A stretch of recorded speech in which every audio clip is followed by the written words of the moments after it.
Why was the letter hidden for more than a decade, sealed in a vault no one dared touch?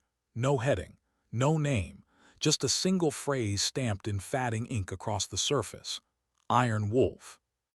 The paper looked ordinary, yet anyone who brushed against it swore the air turned colder. No one could say why. No one dared ask. Until one restless night, someone cracked it open, and everything that came after refused to stay buried.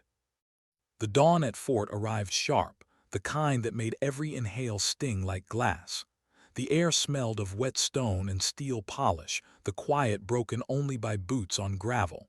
This was no ordinary training ground. Fort forged leaders, the kind who carried lives on their shoulders and walked into storms without flinching. Here, weakness wasn't corrected. It was devoured. Sarah stood alone at the far edge of the yard, a solitary figure in pressed uniform and polished boots. Her posture was flawless, chin high, hands clasped neatly behind her back. Nothing in her stance betrayed her thoughts. But if silence carried weight, hers was heavy enough to choke. Whispers drifted like smoke. Why is she even here? Probably begged for transfer. Medics don't belong in command school. Each word hit like a pebble against glass. Small, insignificant, but enough of them and even the strongest surface cracked. Sarah didn't let it show. She had learned long ago that arguments wasted breath. The loudest voices in the room often revealed the least worth listening to. Still, their judgment lingered. It slid under her skin in ways she couldn't admit even to herself. She fought her way into these ranks not for glory, not for applause, but for reasons she'd buried so deep, not even she dared exhume them. Yet the whispers followed her everywhere she walked, as if discipline and medals weren't enough to silence doubt. Lieutenant Blake Morgan thrived on those doubts. 26, sharp-jawed, confident, he walked like authority had been carved into his bones from birth. Morgan never missed an opportunity to remind others that command belonged to men like him. Born leaders, raised to inherit the burden, or so he believed. He stopped just short of her, his shadow crossing her boots. Transfer, his voice cut, half curious, half contempt. Sergeant, she corrected, flat but steady. Not here, he smirked, pitching his tone loud enough for others to hear. Here, you're just another cadet trying not to drown. The pack behind him chuckled. One muttered something about medics playing soldier. Another said she'd wash out by week's end. Sarah didn't blink, didn't move. Her silence was her armor, but even armor grows heavy when you're forced to wear it too long. By nightfall, whispers became laughter. Laughter hardened into mockery. In the locker room, Morgan leaned against the bench, retelling the morning exchange to an eager audience. She corrected me, he said in a mock shrill. Sergeant, he barked a laugh, drawing more. Bet she can't strip a rifle without looking it up online. She'll never last. Sarah at the far end unfastened her boots in silence. Calm, deliberate. She folded her uniform with the kind of care no one expected from someone they thought fragile. A small, worn patch slipped from her pocket and hit the floor. Corporal Taus noticed. Quick-eyed, cautious, she picked it up before the others saw. Her gaze froze on the stitched words, Iron Wolf Unit. Her breath hitched. The name stirred half-buried memories, whispers at briefings, stories from veterans, things recruits weren't supposed to hear. She handed it back without a word. Sarah tucked it into her jacket and walked out, leaving questions hanging in the stale locker room air. 2 weeks dragged by. The jokes sharpened. The sneers grew bold. Morgan orchestrated them like a conductor with a willing orchestra. During combat drills, his voice carried loud enough for the platoon. Careful out there, wouldn't want those medic hands bruised. Laughter rippled. Sarah ignored it, eyes scanning the ridge line above the course. Something caught her attention, not Morgan, not the cadets. A camera flickered for less than 2 seconds, barely noticeable. Almost nobody would have seen it, but Sarah did. That night, instead of sleep, she walked the perimeter alone. Her boots crunched against gravel as her hand brushed along the cold fence. She paused beneath the same camera, tilted her head. It blinked once, faint but clear. She pulled a battered notebook from her pocket and scribbled quickly. Patterns, coordinates, timelines. She'd been doing it since arrival, quietly, methodically, almost like she knew someone would test the system. Inside the mess hall, cadets filled their trays and laughed about trivial things. Sarah slipped into the strategy room. Rows of recruits packed the seats, their voices low and restless. Lieutenant Blake Morgan lounged at the front, flipping notes with the lazy arrogance of a man who thought the world revolved around his smirk. Then it happened. The projector froze. A low chime echoed through the room. The instructor frowned as an override prompt flashed across his console. Restricted access. Authorization code, Iron Wolf 1. A ripple spread. Cadets shifted in their chairs. The instructor tried to override. Nothing worked. Sarah's tablet, untouched on her desk, buzzed once. 4 words glowed across the screen. Iron Wolf, stand by. Her pulse jumped. She locked the screen quickly, but across the aisle, Tors caught the faint glow. Her eyes widened. She didn't understand it fully, not yet, but she knew one thing. Sarah was no ordinary cadet. That night, Sarah sat cross-legged on her bunk, notebook open. Pages filled with observations, codes, times, flickers no one else noticed. At the top of the latest page, she traced the words again. Iron Wolf, Authorization Active. Her breath slowed. She closed the book carefully, slid it under her pillow, leaned back against the wall and listened to the wind rattle the barracks windows. Somewhere far beyond Fort, alarms were being triggered. Someone else had seen the override. Someone who remembered what Iron Wolf meant. And miles away in a sealed operations center, a colonel froze at his console as the words blinked across his screen. Colonel James. He stared long enough to feel the weight of ghosts pressing against him. He whispered, almost like a vow. Iron Wolf activated. Then he grabbed his cap and left without hesitation. Because if that call sign resurfaced, it meant one thing. Someone at Fort had no idea who they were mocking. The night turned heavier, the silence darker, and Sarah, mocked as a medic, whispered about as an outsider, sat awake in her bunk, her eyes fixed on nothing, her mind sharpening like steel.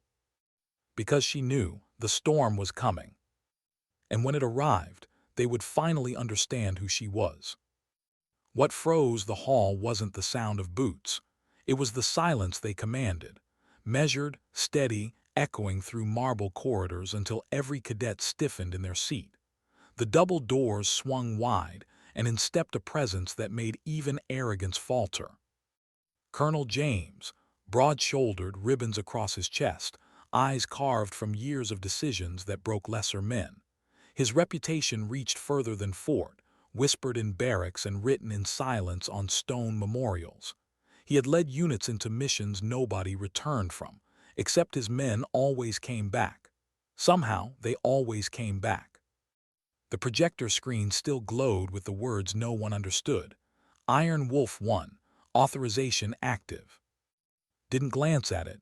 His gaze cut across the room until it landed on Sarah. For the first time since stepping foot in Fort, Sarah shifted, not out of fear, not out of guilt, but recognition. He spoke, voice low but thunderous in its weight. Iron Wolf, stand by. The room stilled. Morgan blinked, confused, then laughed under his breath. Wait, what? Sergeant Sarah said, his tone commanding yet edged with something softer. Front and center. Sarah rose, calm, precise. Every step echoed, not rushed, not hesitant. She stopped before him, boots aligned, chin high. Good to see you again, Iron Wolf. Gasps rippled. Whispers darted between cadets like sparks in dry grass. Morgan leaned back, smirk clinging stubbornly to his face. This some kind of performance, he muttered. She's just a medic transfer. His eyes snapped toward him. Lieutenant, the word cut like a blade. At ease, you've said enough. For the first time, Morgan faltered. His jaw tightened, arrogance shrinking beneath the weight of a man who'd seen real storms, not just drills. turned back to the hall. You think you know who trains beside you. You think ribbons and ranks tell the story. You have no idea who she is. The room hushed. Not a breath dared move. 7 years ago, continued, 12 Marines were written off as dead. Dawson Ridge. No air cover, no reinforcements. The mission was declared lost. His eyes never left Sarah. But a 4-person squad went in anyway. No support. No chance. 47 minutes later, every Marine walked out alive. He let the silence stretch. She led that squad, call sign Iron Wolf. Chairs creaked as cadets straightened, instinctive respect reshaping their posture. Eyes widened. Some swallowed hard. Even Tors, who had sensed something all along, felt her breath quicken as truth sank in. She didn't inherit the name, said, voice dropping with reverence. She carved it, and she saved my life. A sharp inhale broke the silence. Sarah's face didn't change, but her jaw tightened slightly, as though those words reached deeper than she wanted them to. Morgan's smirk dissolved. He leaned forward, eyes searching. I didn't know.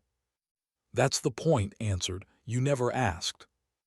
His gaze swept the room. From this moment forward, you will address her properly. Sergeant Sarah, Iron Wolf Unit. If you believe leadership is about mocking what you don't understand, then you are not ready to lead Marines.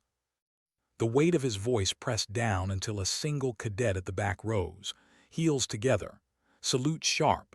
Another followed, then another.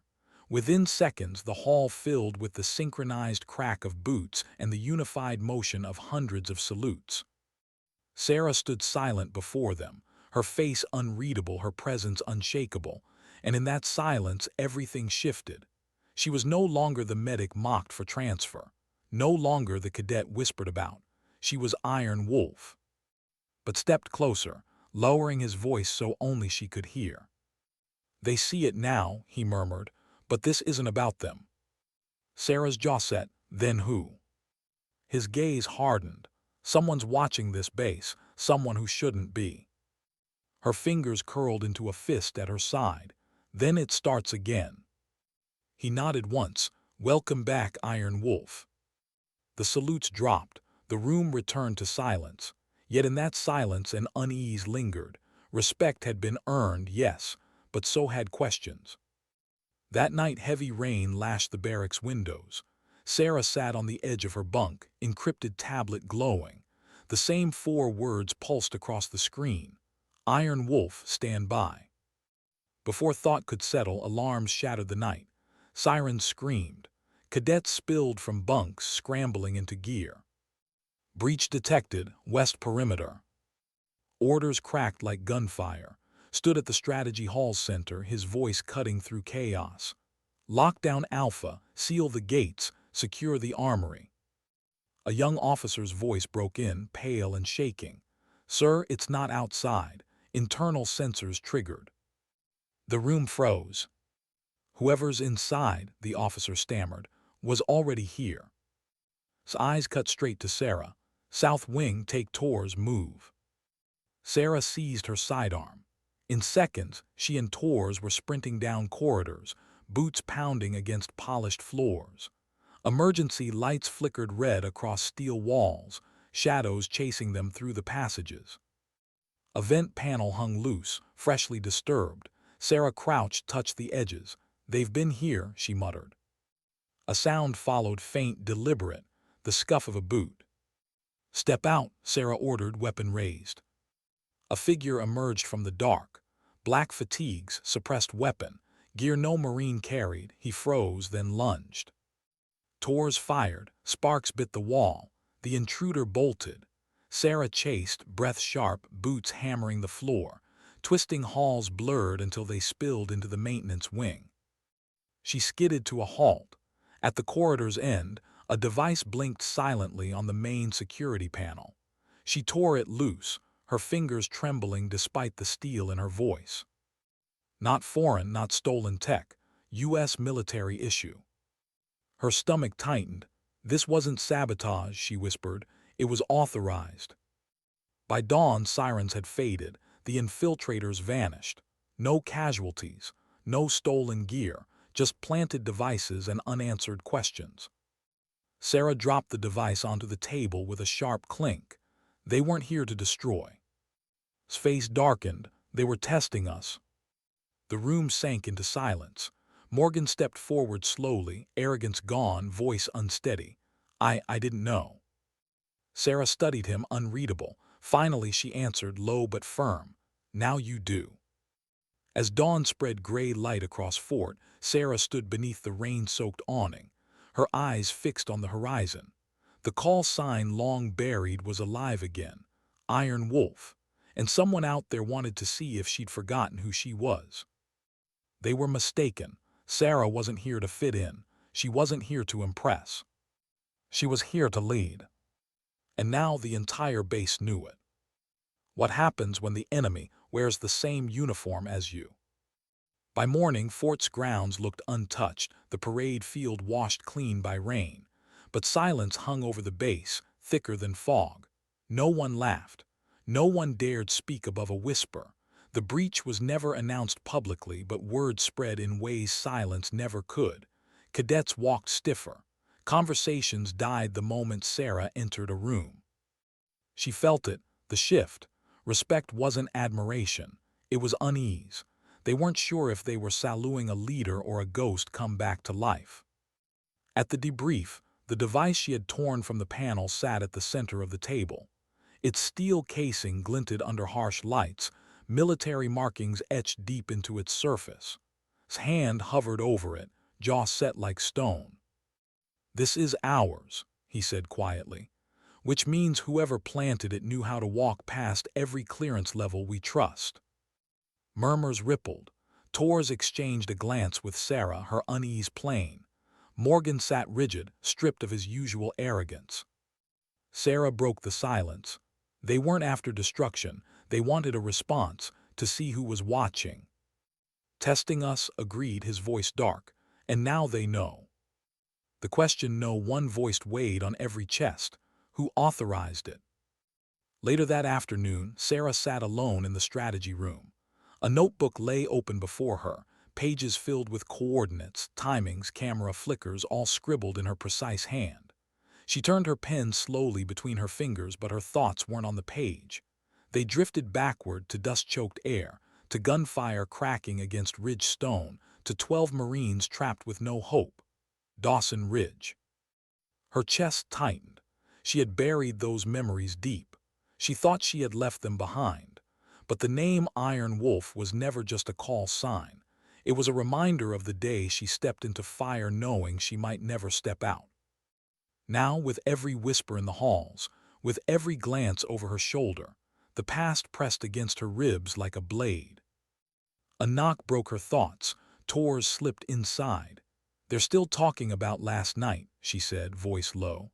"Half of them are scared. The other half don't know whether to follow you or avoid you." Sarah closed the notebook gently. Respect built on fear doesn't last. Tors hesitated.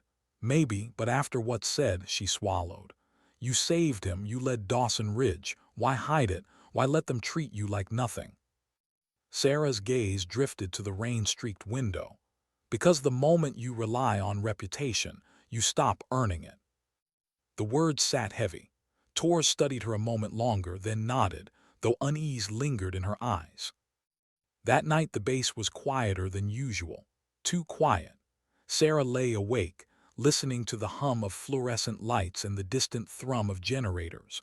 She closed her eyes, but her pulse kept time with memories she couldn't silence. The faces of men she had led. The ones who had looked at her not as a medic, not as a woman, but as the one who was supposed to bring them home. A chime pulled her back. Her tablet lit softly, 4 words again. "Iron Wolf, stand by." But this time, a second line appeared. "Not everyone here is who they claim to be."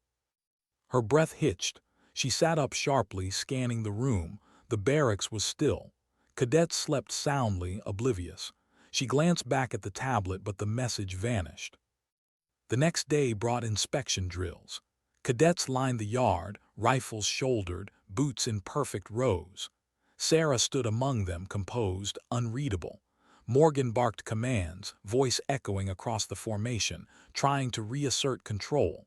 But even he couldn't shake the edge in his tone when his gaze passed over her. Halfway through appeared, his presence enough to pull every spine. He didn't address the cadets. His eyes locked on Sarah. "Walk with me." She fell into step beside him, the gravel crunching under their boots. They moved beyond the yard, past the fence line, into the shadowed tree line that hugged the base. "You saw the device," he said. "You know what it means." Sarah's jaw tightened. Someone on the inside gave a small nod. "When I saw that override code last night, it wasn't just nostalgia. That protocol hasn't been touched in 10 years.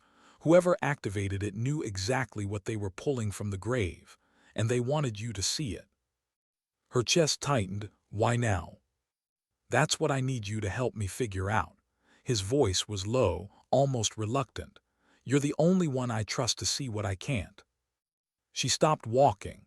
The weight of his words pressed down. Trust was a currency she didn't ask for, but once offered, it chained you to responsibility. "I didn't come here to lead again," she whispered. "I came here to disappear." He studied her, eyes steady. "Iron Wolf doesn't disappear, not while the enemy remembers." The words lodged deep. She hated that they rang true. Back at the barracks, tension simmered. Rumors moved like wildfire. Some cadets whispered admiration, others suspicion. But when Sarah passed, all fell silent. Torres cornered her later, voice sharp with frustration. "They won't leave you alone. They either fear you or worship you, but none of them see you as human anymore. What are you going to do?" Sarah met her gaze, eyes calm but tired. "The same thing I've always done, endure it." But as she said it, doubt rippled inside her. How long could silence carry her? How long before silence became surrender? That evening she walked the perimeter again. The fence hummed under her fingertips. The cameras above glowed faint red. She paused at the same post as before. For a moment nothing stirred. Then faintly she heard it, a click, a lens shifting, not outward, inward. Her stomach sank. Someone wasn't watching the perimeter. Someone was watching her. She pulled her notebook, scribbled the location, the time. Her pen pressed harder than usual, carving the page. She slipped it back, turned sharply, and vanished into the barracks before anyone could track her movement. By midnight she sat awake, heart steady but heavy. The call sign she thought she buried was alive again. The infiltrators hadn't come for weapons. They hadn't come for destruction. They had come for her. And Sarah knew the truth she couldn't tell anyone yet. The storm hadn't started. It was only circling. What happens when suspicion turns inward, when the faces beside you start to look like strangers? The morning after the breach, Fort pulsed with a strange energy. The drills were sharper, commands louder, footsteps quicker. Yet beneath the discipline was a fracture. Cadets whispered too often, their glances lingered too long. Trust had thinned into something brittle, and brittle things always snapped. Sarah felt it with every step across the yard. Salutes came quicker now, sharper, but not out of respect, out of fear. And fear, she knew, was the weakest bond of all. Colonel's briefing filled the hall that morning. The device lay on the table once more, a silent accusation in steel. His voice was calm, but his words cut deep. "This wasn't an attack," he said. "It was reconnaissance, a probe. Someone tested our readiness and our response. And whoever authorized this, whoever planted this, knew exactly how to bypass our security, which means—" his eyes swept the cadets, pausing on each face. "The threat is not outside these walls, it's already here." The air tightened. Even the hum of the projector seemed too loud. From the corner, Morgan shifted uncomfortably. His arrogance was long gone, but in its place lingered something worse, defensiveness. His eyes darted toward Sarah, then away, like a man wrestling with thoughts he didn't want to name. Dismissed them with orders to double patrols, log every access point, report anomalies directly. But the words most cadets carried back to the barracks weren't orders. They were suspicions. Someone among us doesn't belong. That night whispers didn't fade with lights out. They grew louder in the dark. Sarah sat on her bunk, notebook open on her lap, ears tuned to the murmurs threading through the room. Could be her. She knew about the device before anyone else. Why does a medic transfer catch things no one else sees? She turned the page slowly, pen scratching notes, but her chest tightened all the same. She had endured mockery, arrogance, dismissal. But suspicion was a heavier wound. It cut deep not because it questioned her strength, but because it questioned her loyalty. Tors noticed. She leaned across the narrow gap, her whisper sharp. Don't listen to them. Sarah didn't look up. It's easier said than done. They're scared, Tors pressed. And scared people reach for the nearest shadow. Don't let them make you the target. Sarah's pen paused midline. Maybe that's what someone wants. The thought lingered long after silence reclaimed the room. The following day brought weapons drills. Cadets filed onto the range, rifles lined in racks, ammunition tallied. Sarah took her position, movements methodical. The air reeked of gunpowder, brass casings glinting under harsh sun. She checked her weapon twice, as always, but when she raised it to fire, the chamber jammed. A mechanical hitch no inspection should have missed. Her stomach dropped. She lowered it carefully, dismantling the rifle with steady hands. There, wedged deep in the mechanism, was a sliver of bent metal, too precise to be an accident, too subtle to be coincidence. She said nothing, simply cleared it, reassembled, and finished the drill with clean, sharp shots. But as the echoes faded, her eyes swept the line of cadets who had touched her weapon, who had wanted her to fail, or worse. That evening she approached privately. His office was sparse, maps and reports stacked in precise order. He stood behind his desk, arms folded. "Someone tampered with my rifle," she said. His jaw clenched. "Are you certain?" "Yes," her tone was flat, unflinching. "I checked it myself. This wasn't carelessness." He exhaled slowly, eyes narrowing.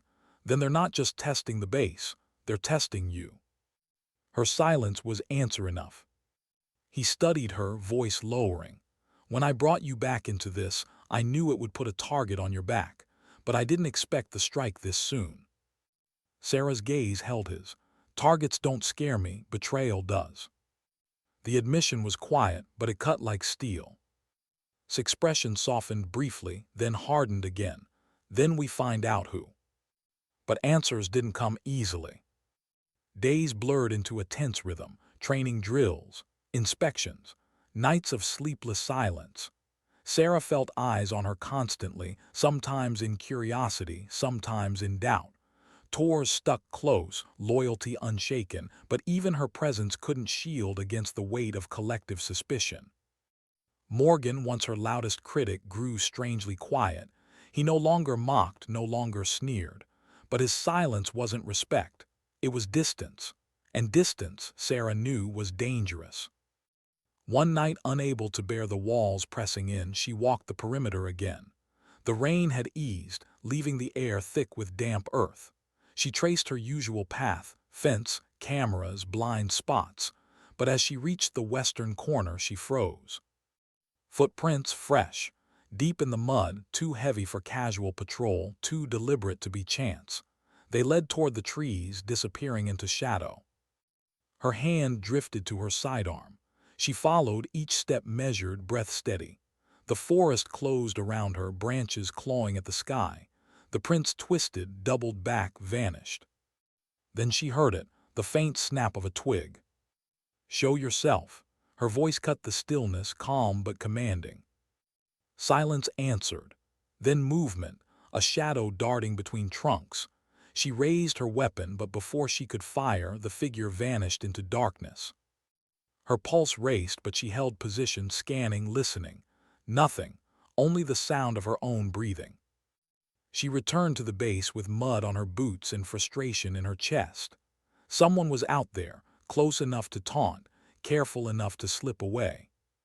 When she reported, its reaction was grim. "They're tightening the circle. Whoever it is, they're not just watching anymore. They're hunting. Sarah's jaw clenched, then let them come. But deep inside, a flicker of unease stirred, because she knew something didn't. The message on her tablet hadn't lied. Not everyone here is who they claim to be. And as she looked across the barracks that night, watching her fellow cadets sleep soundly, she couldn't escape the thought. The infiltrator wasn't outside the wire.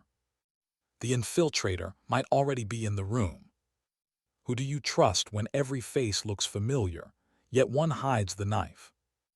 The tension in Fort no longer whispered. It roared.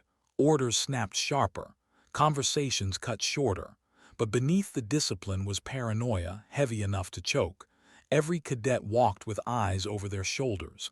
Every patrol ended with second-guessing. Sarah felt it most of all. She had been mocked. She had been dismissed. Now she was feared.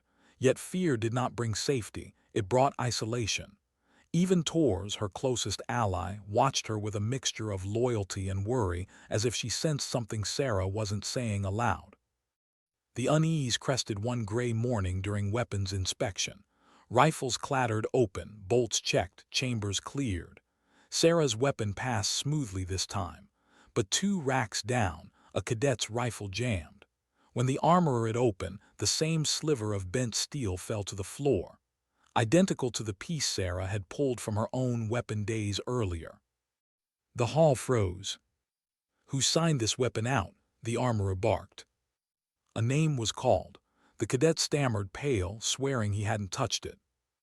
But Sarah's stomach sank. Whoever tampered with hers hadn't stopped. They had moved on. This wasn't sabotage against the base. It was a game, a pattern, a warning. That night, as rain lashed against the barracks roof, Sarah sat awake, notebook open. She traced the timeline of incidents, the sequence of events, the messages on her tablet. Patterns formed. Footsteps always at night. Devices planted where they weren't supposed to be. The pieces aligned toward one truth. Someone inside wanted chaos, and for reasons she couldn't yet name, she was at the center. Tors slid onto the bunk across from her, eyes tired but sharp. "You're not sleeping again." "Neither are you," Sarah countered. Tors exhaled, lowering her voice. "Do you think it's one of us?" Sarah didn't answer immediately. Her pen paused over the page. "That's what they want, to make us doubt each other until nothing's left." Tors leaned closer. "Then why do you keep carrying this alone? If you know something, if there's something you're not saying." Sarah's eyes lifted, quiet, steady. "Because some truths don't protect anyone, they only break them." The words hung heavy between them. The following day, Colonel called a closed-door meeting. Only a handful of cadets were summoned: Sarah, Tors, Morgan, and 2 others. The atmosphere was taut, the colonel's face lined deeper than usual. "We've traced access logs," he said. "Whoever planted the devices knew clearance codes from inside this base. Someone here either gave them willingly, or someone here isn't who they claim to be." Morgan's jaw flexed. His voice was sharper than usual. "So we're suspects now, all of us." "No," said coldly. "But if I were the one hiding, I'd want you all to think that." Silence pressed against the walls. Sarah watched Morgan carefully. He was defensive, but was it fear of guilt or fear of being blamed? Later that evening, she found him waiting near the yard. Rain misted the air, catching in the floodlights. His voice carried a strange edge, half anger, half unease. "You think it's me, don't you?" he said. Sarah didn't flinch. "Should I?" His laugh was bitter. "You've hated me since day one." "I don't hate you," she replied evenly, "but I don't trust arrogance, and you made arrogance your armor." He stepped closer, eyes narrowing. "Maybe arrogance was the only way to survive this place. You of all people should know what happens when you walk in unguarded." The words struck deeper than she expected. For a moment, Sarah saw past the swagger, the cracks in his mask, the same fear she had carried herself. She said nothing.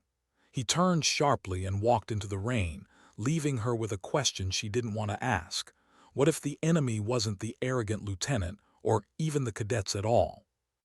What if it was someone higher, someone with the authority to make them all pawns? The thought gnawed at her, sharper each day. 2 nights later it broke. The alarm screamed at 200 hours. Sirens split the air. Cadets scrambled into gear, boots pounding against wet stone. Sarah grabbed her sidearm, heart steady despite the chaos. She pushed into the hall, Tors at her side. "Breach detected," a voice shouted. "North Wing Communications Hub." His voice thundered above the chaos. "Move, secure it now." Sarah sprinted with Tors down the corridor, red lights flashing across steel walls. The comm hub doors loomed ahead, ajar. She motioned for Tors to cover, then pushed inside.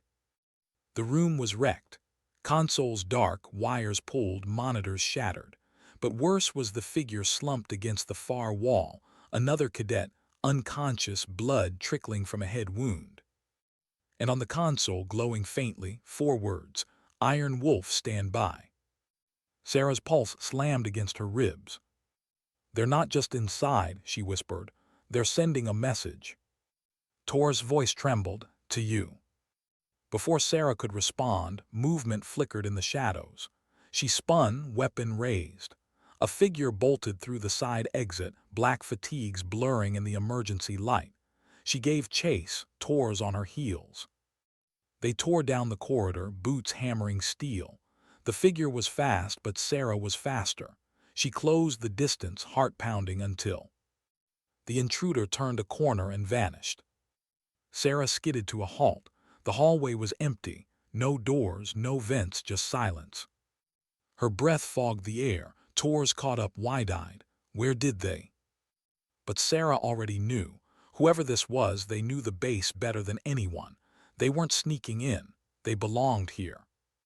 Back in the comm hub, arrived, face set like stone. Sarah handed him the tablet with the message still glowing. His eyes hardened. "They're not after the base," he said. "They're after you." Sarah swallowed hard. "Then we have less time than I thought." For the first time in years, fear threaded her veins. Not of failure, not of pain, but of betrayal. Because betrayal was the kind of wound no armor could stop.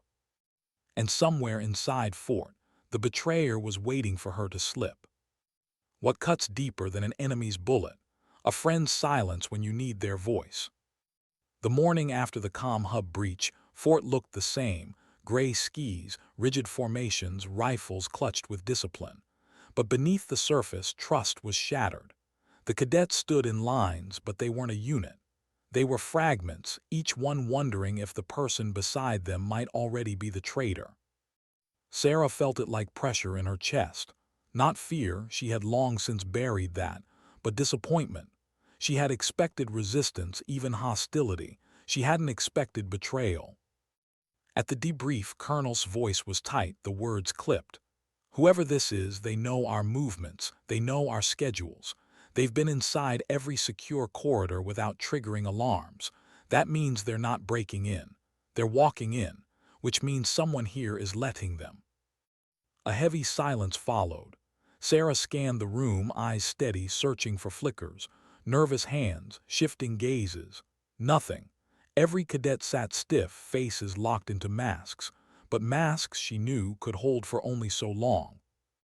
After dismissal, Tors caught up with her, voice low, urgent. "We can't keep pretending this is just drills and training. Someone is tearing this place apart from the inside." Sarah slowed her pace, eyes still forward. "Do you trust me, Tors?" The younger woman blinked, startled. "Of course." "Then I need you to stay close," Sarah said softly. "Not because I doubt you, but because they'll try to isolate me. And once I'm alone," her jaw tightened, "that's when they'll strike." Tors nodded, determination flickering through the fear in her eyes. But trust, once frayed, has a way of unraveling faster than anyone expects. That evening, Sarah returned to her bunk to find her notebook missing.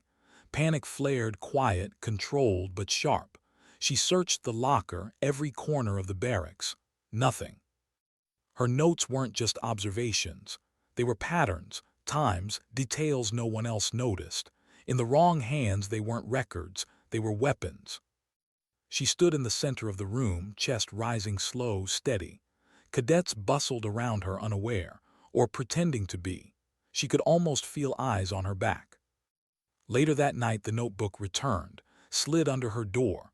No note, no explanation, just placed carefully enough to taunt. Her fingers trembled as she opened it.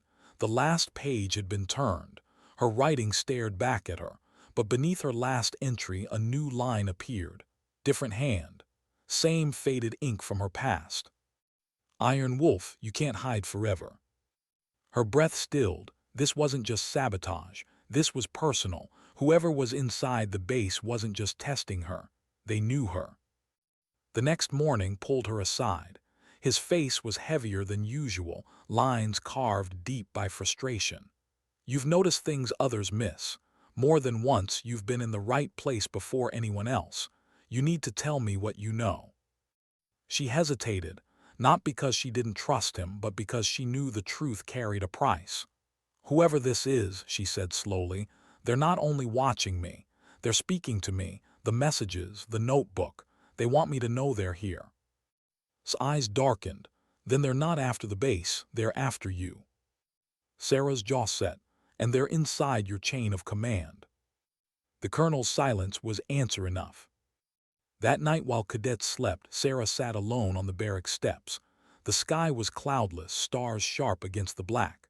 Her thoughts drifted back again, Dawson Ridge. The night she earned the name Iron Wolf. She had led with steady hands, unshaken voice, carrying others through fire. But the price had been silence. She never spoke of it, not even after the medals, not even after the commendations that were buried in classified reports. Now someone had dragged that silence back into the light, and the weight of it pressed harder than any rifle, any drill, any insult ever had. Footsteps broke her thoughts. Morgan, his face was shadowed, voice low. They're saying it's you.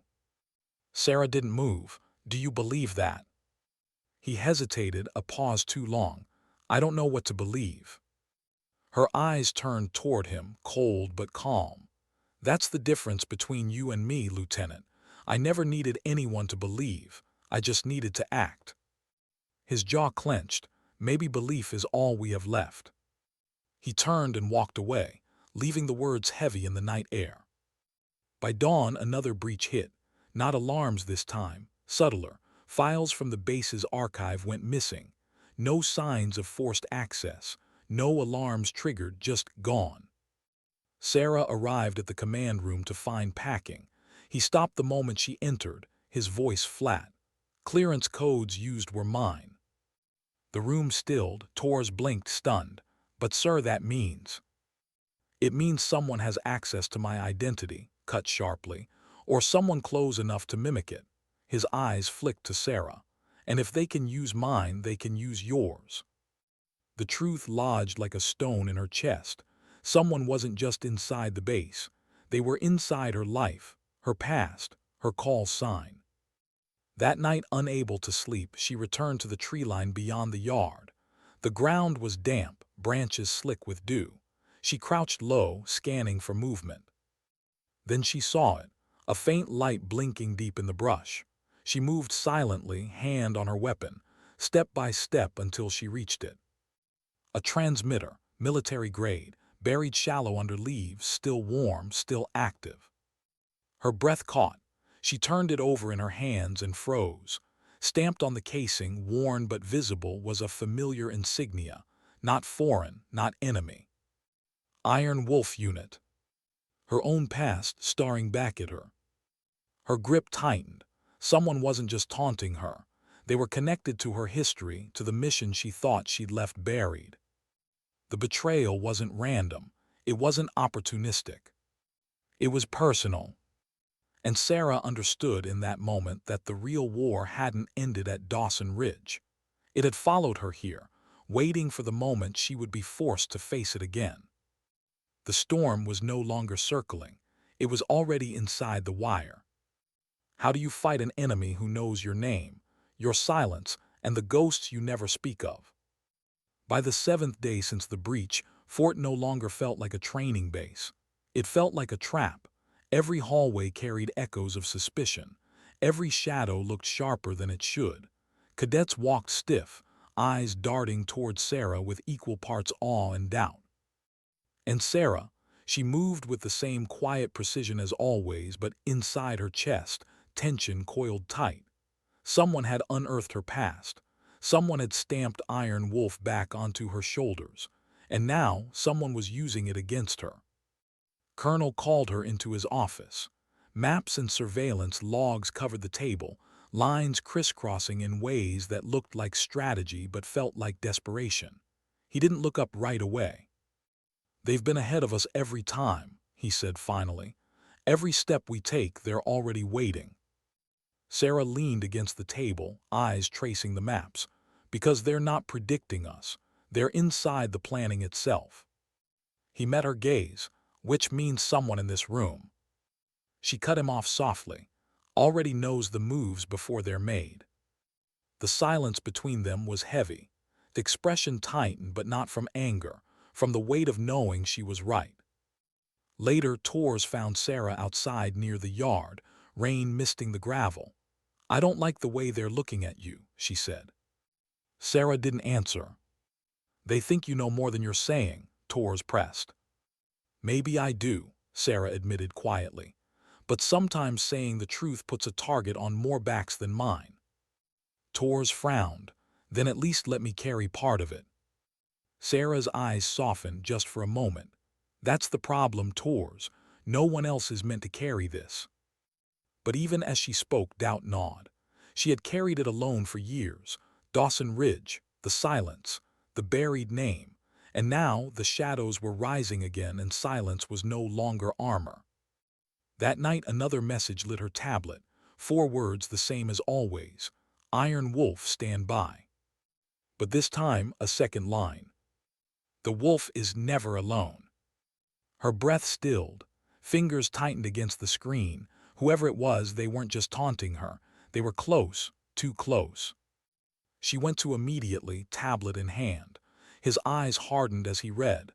"This isn't random anymore, it's deliberate, targeted." Sarah nodded, "and personal."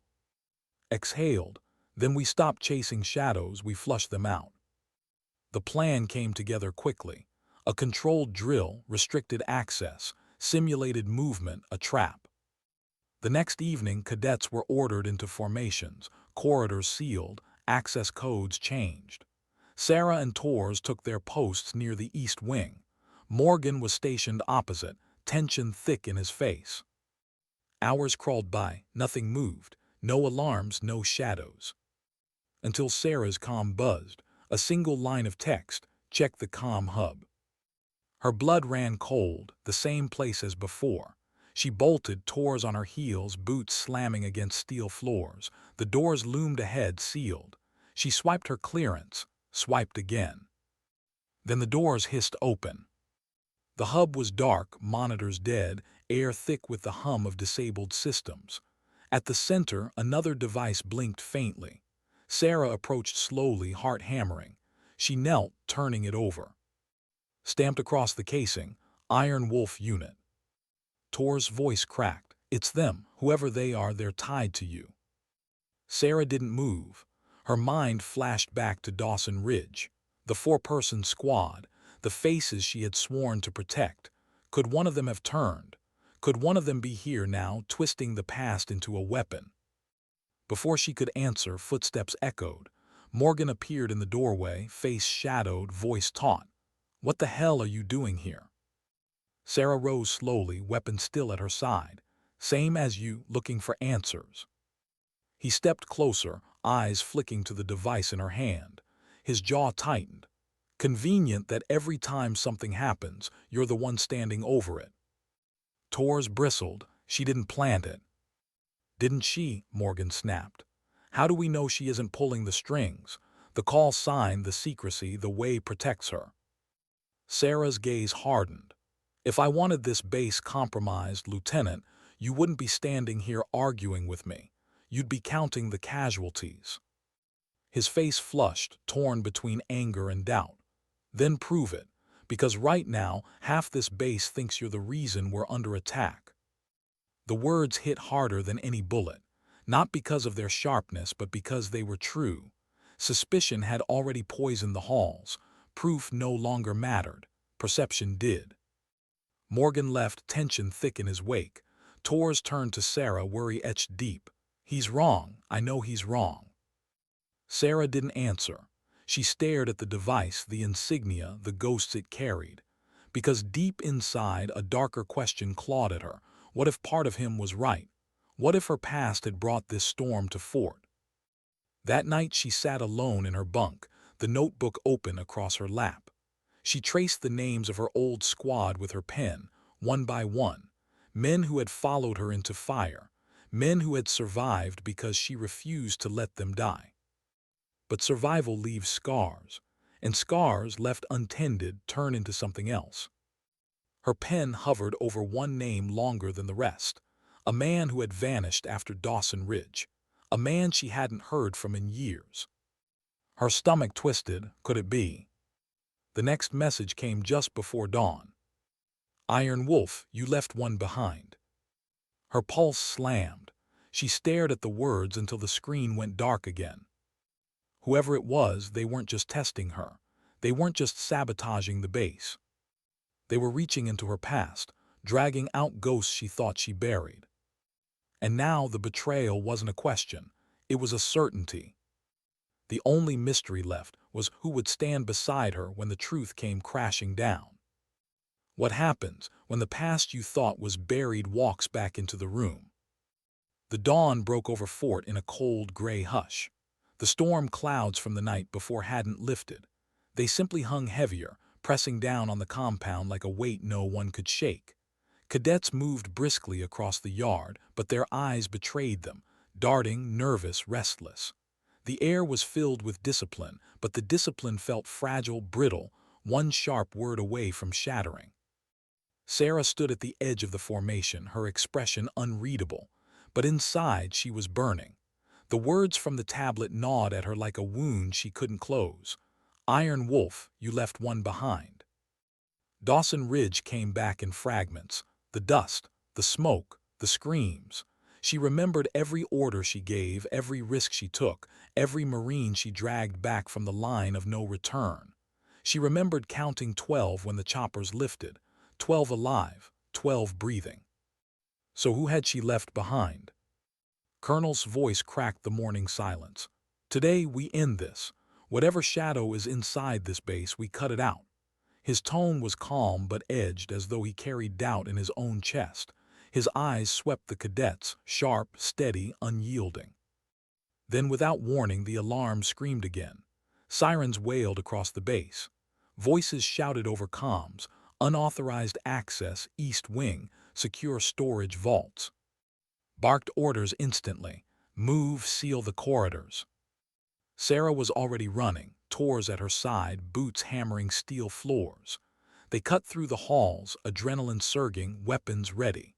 The East Wing loomed ahead, doors ajar, lights flickering. Inside, the vaults had been breached, but not for weapons, not for explosives. The drawers of classified files lay open, papers scattered across the floor. And standing in the center of the chaos was a figure in black fatigues, mask half torn, eyes sharp with familiarity. Sarah froze, her weapon lowered slightly. She knew those eyes. "Eli," her voice broke on the name. The man's smirk was bitter, twisted with something darker than hate. "So you do remember." Tors glanced between them, stunned. You know him." Sarah's chest tightened. "He was one of mine, Dawson Ridge." The name hung like a thunderclap. Eli stepped closer, voice laced with venom. 12 made it out because of you. 12 walked free, but you never came back for me." Her throat closed. "That's not true. I counted. You counted what you wanted to see," he spat. "They pulled me out days later, broken, forgotten, buried alive in silence while you walked away with a call sign and glory." His words cut deeper than any wound. Sarah's hands trembled despite the weapon in them. "I didn't know, I thought." "You thought wrong." His voice rose, sharp as glass. "And now I'm here to show them the truth. That Iron Wolf isn't a savior. She's a fraud who leaves her own behind." The silence between them was suffocating. Tors shifted, weapon raised, but Sarah lifted a hand. "No, this is mine." For a long moment, they stared across the wreckage.